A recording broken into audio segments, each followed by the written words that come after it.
നമ്മളിവിടെ ഒരു പാവയ്ക്ക തീയല ഉണ്ടാക്കാൻ പോകുന്നത്.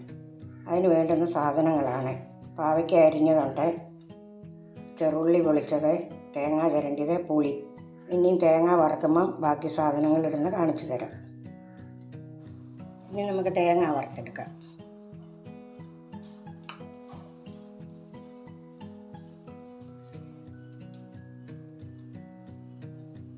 നമുക്കൊരു പൊടി ഉള്ളി, കുറച്ച് കരിവേപ്പിലയും കൂടെ അത് വറുക്കുന്നതിൻ്റെ അകത്ത്.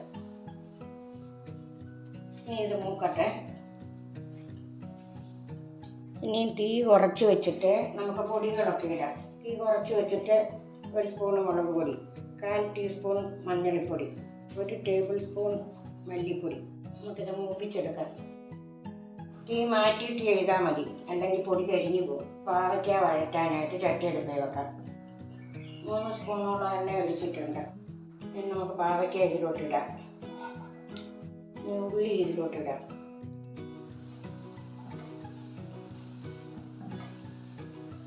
കുറച്ച് ഉപ്പും കൂടി ഇടാം ആവശ്യത്തിന്.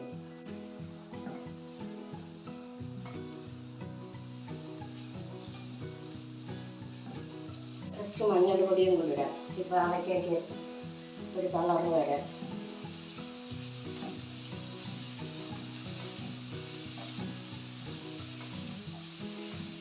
ഇത് മൂടി വെച്ച് ചെറു തീയിൽ വേകട്ടെ.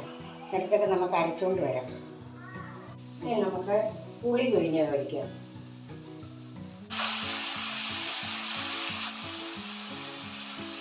ഇനി അരപ്പ് അരച്ചുകൊണ്ട് വന്നിട്ടുണ്ട്, അതൊഴിക്കാം.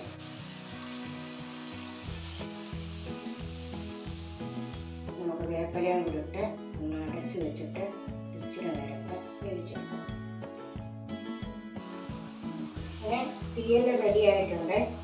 ഉപ്പ്, എരിവ്, പുളി എല്ലാം കൂടി വരുമ്പോഴത്തേക്ക് പാവയ്ക്കയുടെ കയ്പുണ്ടാകില്ല.